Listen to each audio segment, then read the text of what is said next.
Amy Rushes is an internationally known music artist. Her music has a gospel feel that makes you want to clap your hands, stomp your feet, and do a dance. However, there was a time when Amy battled an eating disorder that nearly killed her. She's here to talk about her struggles, victories, and of course, music. Welcome, Amy Rushes. Hello, Amy. How are you? Hello. God bless you. God bless you. God bless you, everybody. It's great to see you again. And the last time I saw you was on my home turf in London. Yes. But between then and now, a lot has happened with you. Tragedy with your parents and heartbreak. Tell us about that, because of course most people will know you for your music and all they'll see the YouTube videos of you ministering and the great power, not knowing there's been times of brokenness that you've been through. There has been. The loss of my parents, that was a real turning point in my life.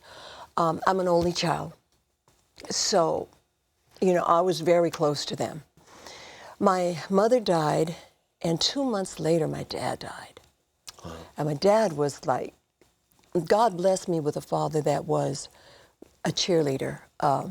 You knew he had your back. He was that kind of daddy. And when he was going through his illness, I was very strong for him, and he never saw me break. I just prayed every day, God, give me the strength to go through this and do this. And I really believed he was going to be healed. And after he passed, I quit. And I didn't have to be strong anymore. And I quit on everything, everything. I didn't want to sing. I didn't want to pray, didn't want to read the Word, didn't want to look at Christian television, certainly wasn't going to church. Couldn't eat, couldn't talk, just shut down. And I remember I ended up in the hospital. And I remember my dear friend Kurt Carr took me to the hospital. And he stayed there with me all night. And I remember he was praying for me. And I was in that bed and just praying to God, God, if you would just take me home and let me die. You know, by the time anybody would come back in the morning to check on me, no one would know, and I would be gone, because I didn't think I would ever survive that. Wow. I didn't think I could survive it.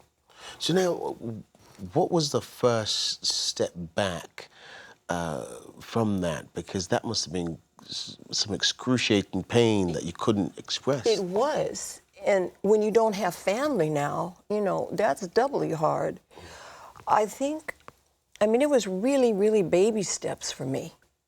Baby steps. And, you know, this is a really good thing to say to somebody else. You know, sometimes, someone told me once, sometimes there's got to be a death to be a resurrection.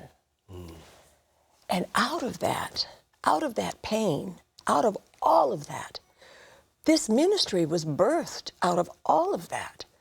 And from someone that had absolutely no purpose, that absolutely wanted to die, God sovereignly, with nothing at all on my part. Don't forget, I wasn't praying. I wasn't, oh God, please bring me through this so that I can do your work. No, I wasn't doing that. And God began to restore me just little by little. And as I began to get stronger, I remember an invitation came, and I hadn't been singing, but an invitation came to sing at Pastor John P. Key's church in North Carolina. And I was stronger then. It would have been the first time I would sing again. And I went to Kurt and I said, Kurt, I think it's time to step out, and I'm going to step out in faith and do this, but I need some music. And I remember he arranged a song called He's All Over Me and He's Keeping Me Alive. That was my testimony, because that's exactly what God was doing. Good. Went to Charlotte, ministered the music that night. That night, this ministry was birthed. I knew, in a hotel room by myself at midnight, I knew that this is why God didn't let me die. I knew that this was my purpose. I knew that I had to go forth and do his work. I knew that I had to try to be a blessing to someone else and bring hope to hopeless situations. Wow. Now, your current CD, tell us a bit about it and some of the testimonies you've been getting back from it. Oh, Stand Up for Jesus, Stand Up for Jesus, which, you know, I'm trying to start a conversation. I'm trying to start a conversation all over this country and the world that it's time that we stand up for Jesus now. in our homes, on our jobs, in our relationships, and how we relate with other people, in the decisions we make. What are we doing? What are we doing to stand up for Jesus? And this project, any of you guys that know me know that we had an idea in the very beginning to come up with cover songs, and Kurt would take them and go crazy on them and make arrangements that are, you know, awesome, Yes. and bring them up to date. But this time, this is my 5th record. It's time to do something original. Wow. So what makes this record so different from the past is we solicited songwriters from all over the country, and they submitted their music. We got hundreds of submissions. Wow. And we picked the songs, all original music. No one's ever heard this music before. There's, you know, there's something on it for everybody.